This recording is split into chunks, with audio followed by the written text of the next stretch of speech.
Crustle is, I guess, an interesting Pokemon that some love way more than others.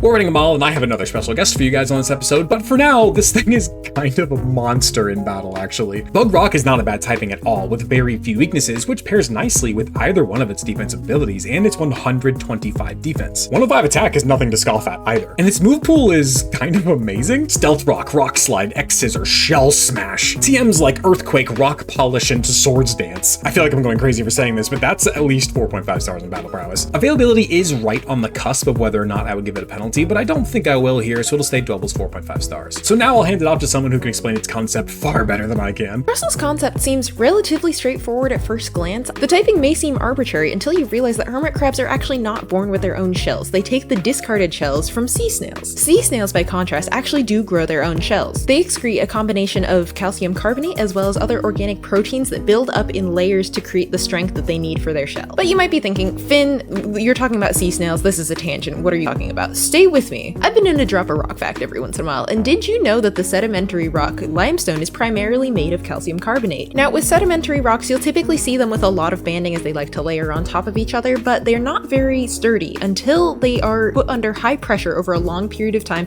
closer to the Earth's crust. That pressure over a long period of time lets them take on some metamorphic properties as it turns into what's called a gneiss. A paradise to be exact, which tends to look like this.